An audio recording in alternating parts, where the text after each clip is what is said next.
This evening, Blenheim is back, but not as crime chief.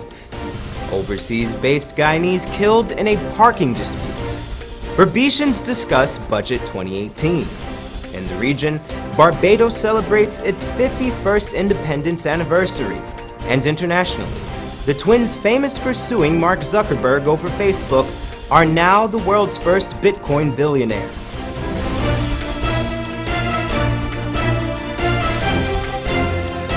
From Safe TV headquarters in South Rival Gardens, this is Safe TV Headline News with George Gonzalez. Headline News is now being streamed live on our YouTube channel. Join us. The country's crime chief, Wendell Blenheim, is back. While he's back on duty, Esther Sobers reports that Blenheim has been reassigned. Oh yes, he will certainly be returning. Of course, as far as crime chief, yes, he's still the crime chief. When will he be returning as far as you know? As far as I know, I don't have offhand the date of his leave coming to an end. Apparently, that date is today, but he has a different job. Former crime chief Wendell Blenheim will now serve as the deputy commander of A Division under the stewardship of Assistant Commissioner of Police Marlon Chapman.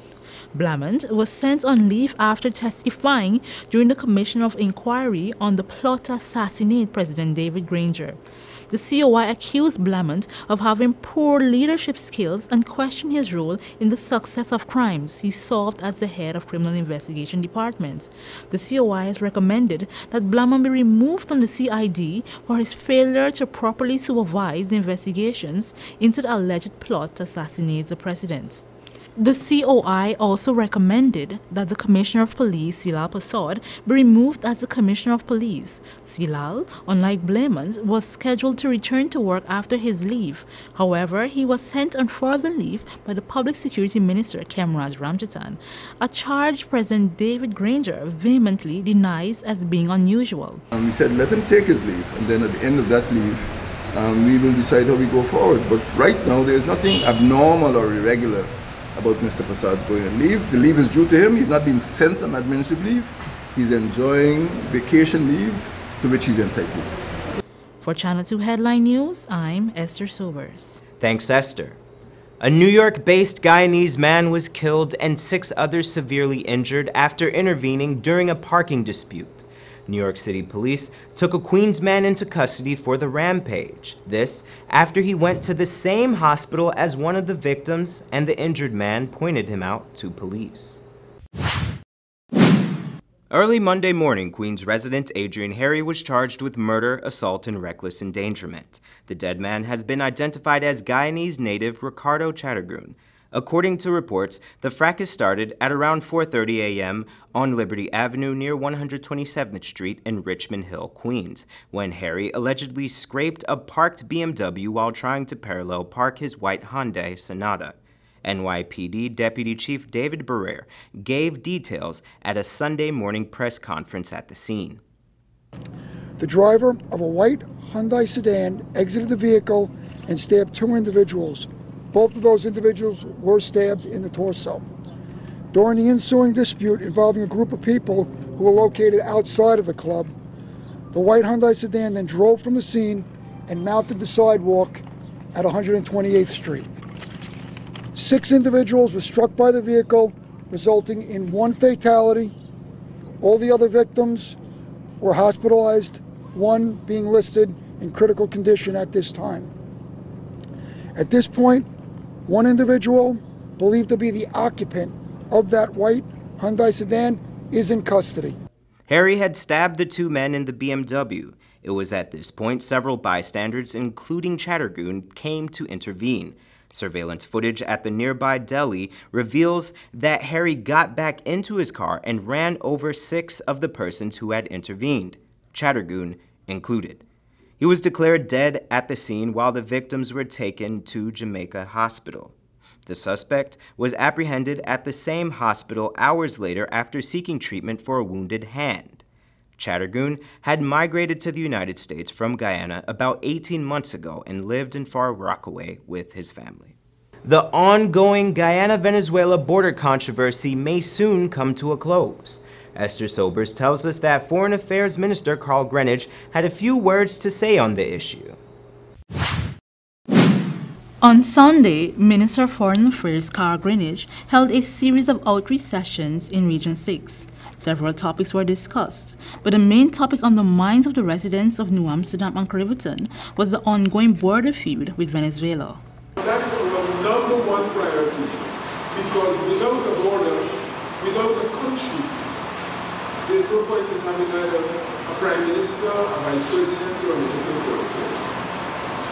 Venezuela, on the one hand, is claiming, as I said, practically all maritime space, 2/3 of our land territory, but you will not have forgotten that in terms of the New River Triangle, our neighbors to the east are also claiming that land. And we are unique in a sense at this point in time as being a country in which the claims of two of its neighbors would practically extinguish the country. The claims of our two neighbors alone, just those two, would practically extinguish the country. The 2015 discovery of oil reignited the century-old disagreement. The world-class discovery is expected to transform the Guyanese economy, courtesy of ExxonMobil. With this in mind, Minister Greenidge expressed disappointment in the consistent media attacks on the oil company. We have a set of people here devoting themselves now to cussing out the company and to alleging all sorts of malfeasance, even before a single drop of oil is produced. Most companies have been afraid to come and operate oil concessions in there. Why? Because of the claim and the fear of our neighbor. And you might say, well, why? It's a very friendly country, Venezuelans are nice, of course they are. But in 2013, they seized the vessel in Guyana's waters. And just to show you what is real-life as, Suriname, which is even smaller than Guyana, seized our rig in 2004. The Army can't defend you from that. The Army can't defend you from that. The first line of defense of the frontiers is a diplomatic line. The Ministry of Foreign Affairs and the other agencies of government. Much of the media bashing originated from the lack of transparency regarding the contract, a situation that is expected to end in a matter of days. Last Tuesday, Cabinet decided to publicly release the contract with ExxonMobil sometime this month. This is a reversal of the government's previous position. Minister of Natural Resources Raphael Trotman voiced hesitation to disclose the contract's details, citing confidentiality clauses and national security concerns. But there may be greater confidence in Guyana winning the case. Last week, DemoaraWave.com reported an unidentified source within the government claimed that ExxonMobil has set aside $15 to $20 million to assist Guyana in legal fees if the case were to go to the International Court of Justice. If the UN Good Offices process is unsuccessful in coming to a resolution by the end of December, the ICJ is the next possible step. I'm Esther Sobers reporting for Channel 2 Headline News. Thanks, Esther. And in related news, a group of officers attached to the Guyana Defense Force and the Guyana Police Force conducting regular joint patrols located a Guyana-Venezuela boundary marker on Thursday. The marker was located in the vicinity of the Amacura River in Region 1. The patrol was deployed to establish a joint services presence in the Whitewater Village, Amacura area. The patrol members are all based in the Mabaruma area and have been conducting regular joint patrols in Region 1 with the aim of ensuring the safety of residents of various communities within the region. According to a statement by the GDF, the boundary marker serves to define the border between Guyana and its neighbor to the northwest, and is believed to have been erected during the border demarcation exercise conducted by the British government during the 1900s. Don't go away, we have more news after the break. Are you running out of ideas of what gift to buy? Scared of getting the wrong size or color or something they already have? Why not try a gift certificate from John Lewis Styles? Available in any dollar value and can be used towards clothing, shoes, and accessories. Let the person choose exactly what they want and they'll definitely be happy. Gift certificates can also be used as employee bonuses, sales incentives, and office gift exchanges. So try our gift certificates today. John Lewis Styles, simply different.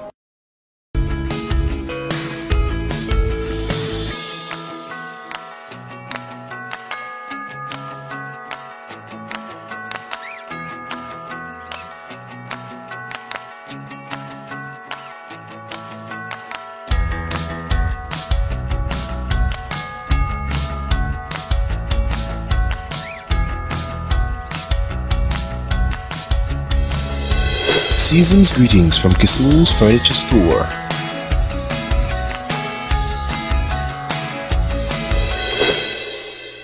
For the best Creole food in town, come to Ridley's Restaurant.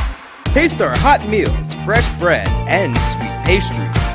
Our spacious dining hall is free for all occasions. For reservations and more, call 226-2518 or 225-7245. We're open Monday to Saturday from 7 a.m. to 6 p.m. Wrigley's Restaurant, located at 38 Robb Street, Laceytown, between King and Wellington Streets. For breakfast, lunch, and dinner, Ridley's Restaurant. Tasty and healthy eating.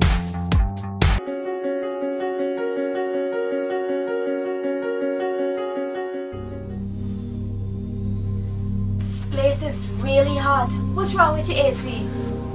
It's not working. Well, we wouldn't be able to continue this meeting anymore because this place is extremely hot. Wait, please don't go. Here's a company you can call to get your AC fixed. Action Cool.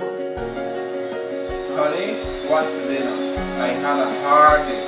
I'm sorry you had a hard day, but guess what, babes? I didn't cook today because the stove is not working. Having trouble at home or at the office? Then call the professionals at Action Cool. Our fully trained technical team have the skills and experience in repairs of all air-conditioned units, refrigerators, gas stoves, washing machines, and a whole lot more. For further information, visit us at 86 Hill and Princess Street, Mandela Avenue, Georgetown, or call us on telephone number 225-7867. Need a ride around town and beyond? Look no further than Oasis Ride Taxi Service. With affordable prices and some of the best drivers in the business, we've been delivering prompt and reliable service to Guyana for over 16 years. We also offer tours, chauffeur service, and even car rentals. You can call us at 231-5554 or 225-5496. For deals, specials, and more information, find our page on Facebook. Oasis Ride Taxi Service. Let's go.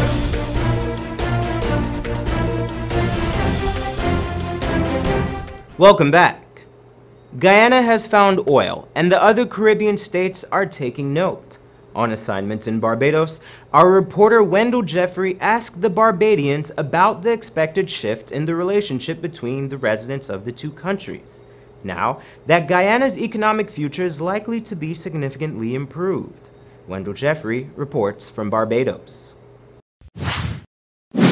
Guyana and Barbados, or Barbadians, have always had this love-hate relationship with each other, and particularly the Barbadians for Guyanese who have come here. And so the question the Channel 2 Headline News is asking of the Barbadians is, what do they think of Guyana now that Guyana has found oil? And what do they think of Guyana's economic possibilities? Well, I hope that it improves. I hope that things will improve and be better. For the sake of Barbados and Guyana, all these war and carry countries together, and we should be fighting against each other. So I hope that everything will improve. Once you get that growth and that wealth, you know, and those receipts are distributed fairly evenly among the various social sectors, various populations in Ghana, sufficient that you can see a lot of, average, ordinary Guyanese saving receipts, saving money, and saying to himself or herself that they can afford a trip to Barbados or wheresoever else, I'm saying that you will also see that type of trend taking place, where a lot of Guyanese will not just be looking at coming to Barbados, but will also look at going to Trinidad and Tobago, those who have it. I don't think so. I think it's like part of Barbadian culture. Me personally, I ain't got a problem with Guyanese. I interact with them. To me, Barbadians get lazy. If we weren't lazy, then Guyanese wouldn't got all these abilities to come here and work. You know, we can look at negative parts. It's still, you know what I mean, you man or whatever. And I guess they can be affecting certain resources in terms of like social services and so on, but I look at it as one Caribbean. I ain't got no problem with them. I think more than need to come. Well, you've heard the answers, a mixture of answers. Some folks are saying that Barbadians never really hated Guyanese. It's just some of the Guyanese who have been problematic in their approach to how they do things, business, and how they relate to Barbadians here in Barbados. On assignment here in Bridgetown, Barbados, I am Wendell Jeffrey reporting for Channel 2 Headline News. Thanks, Wendell. Great to hear from you. A 48-year-old Cambio dealer of South Rheinveld Gardens is counting his losses after being robbed of some $450,000 in local and foreign currency. On Sunday morning, around 9:15, Shem Nurse was robbed by two masked men whilst plying his trade on America Street between Avenue of the Republic and Longden Streets. According to information received, the perpetrators approached the dealer on a red CG motorcycle. The armed Pelon rider pointed the weapon at the dealer and demanded the money.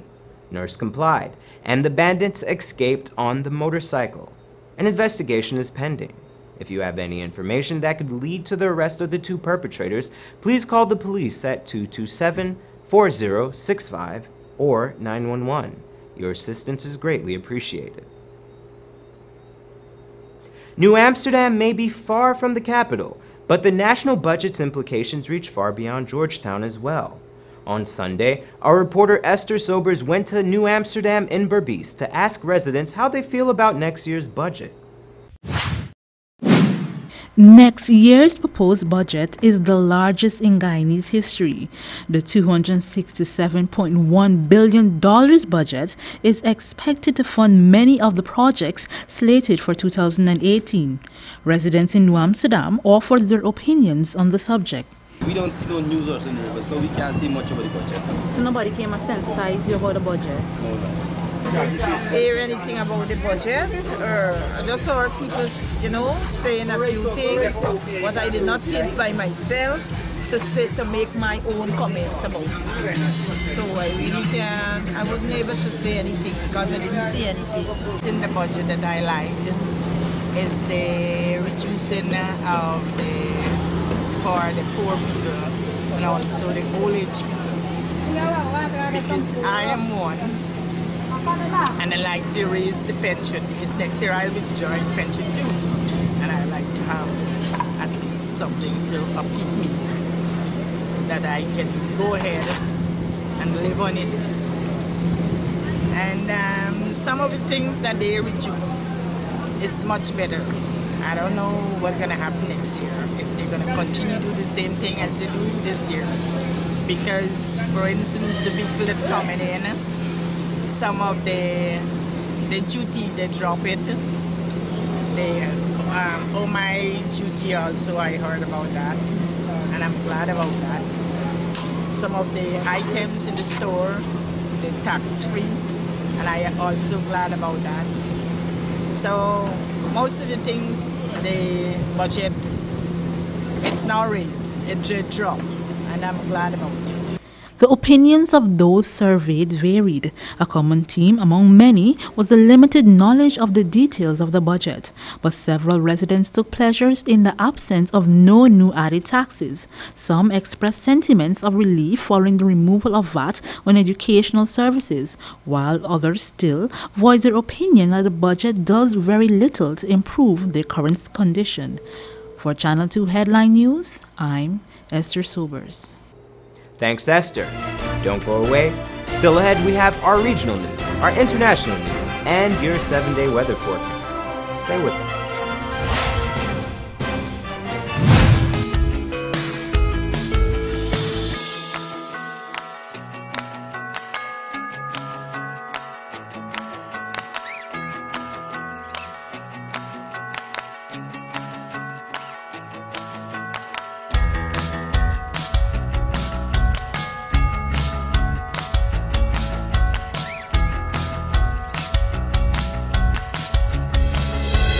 Season's greetings from Kisoul's Furniture Store.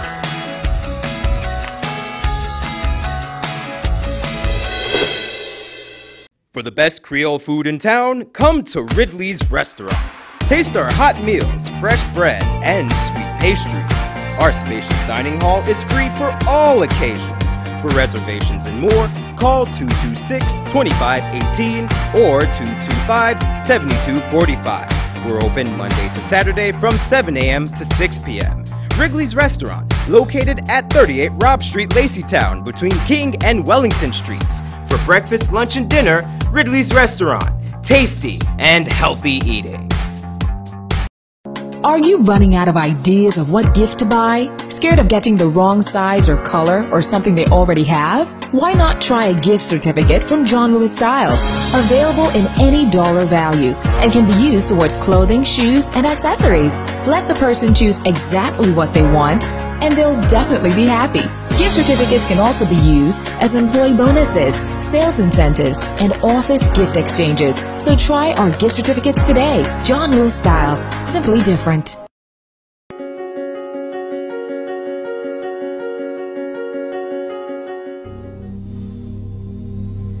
This place is really hot. What's wrong with your AC?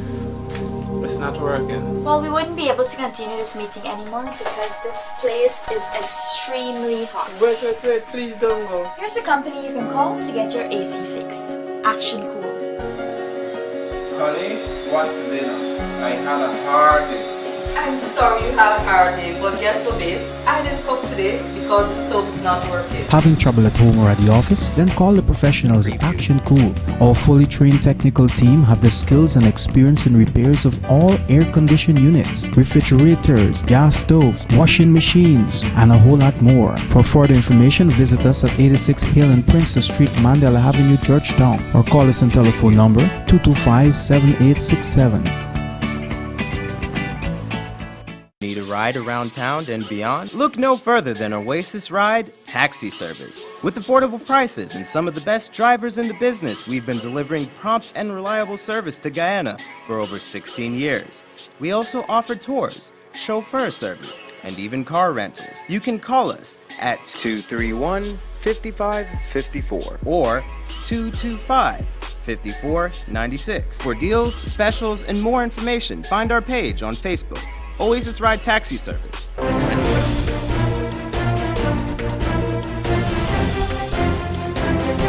Thanks for staying with us. In news from the region now. Recently, Barbados celebrated their 51st independence from colonial rule. Our reporter Wendell Jeffrey was there and filed this report. As Barbados celebrates its 51st anniversary, Channel 2 Headline News is privileged to be out here, where they're now having a march past in front of the acting Governor General on this their 51st anniversary of independence from the colonial rulers.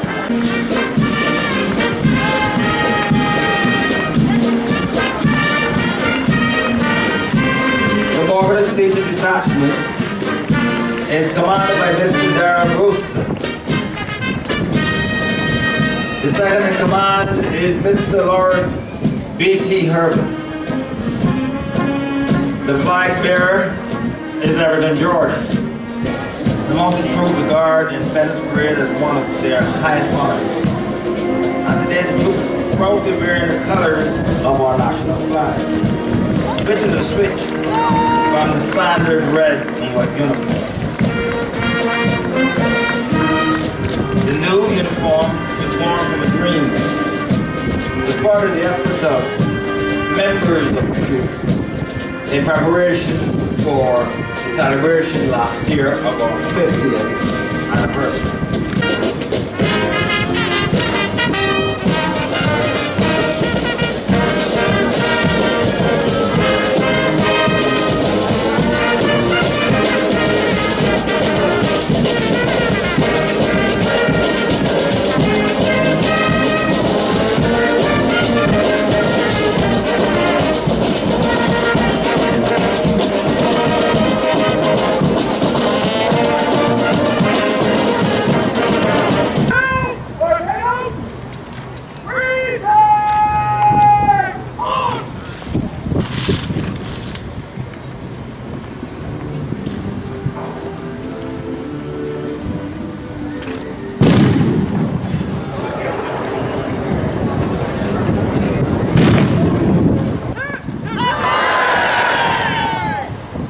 right to the Garrison, reporting for Channel 2 Headline News. I am Wendell Jeffrey. Back to you, George. Thanks, Jeffrey. And internationally, it's been 25 years since the world's first ever text message was sent. The first text message was sent in December of 1992. It read, "Merry Christmas," and it was sent by British engineer Neil Papworth to the head of telecommunications company Vodafone as the company celebrated its Christmas party. At the time, phones could only receive messages, so it was sent using a computer. Experts describe it as the first step toward the modern-day smartphone. And in 2011, the Winklevoss twins, known for suing Mark Zuckerberg over the idea of Facebook, invested $11 million into Bitcoin. That original investment is now valued at more than $1 billion. CBS News has more.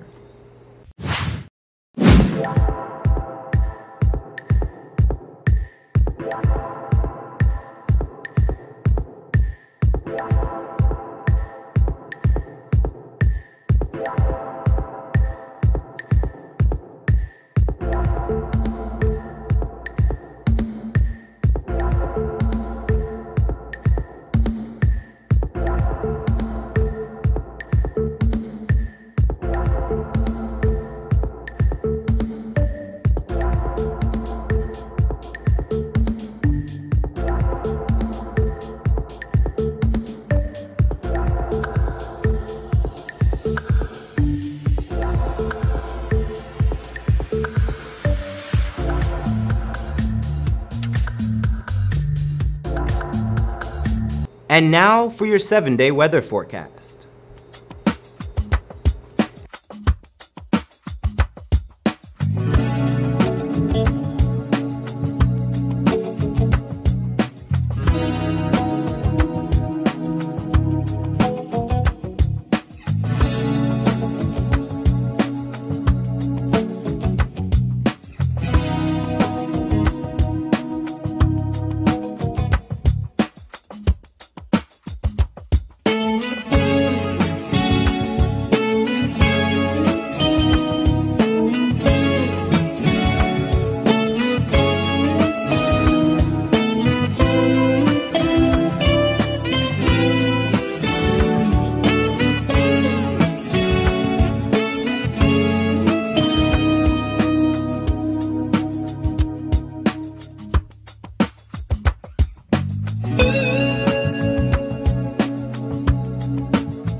And that's Channel 2 Headline News for this Monday evening.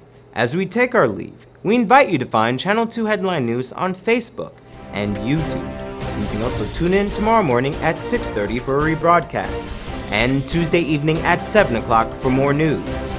For now, I'm George Gonzalez, signing out from this newscast, saying thank you for welcoming us into your homes, and do have a blessed evening.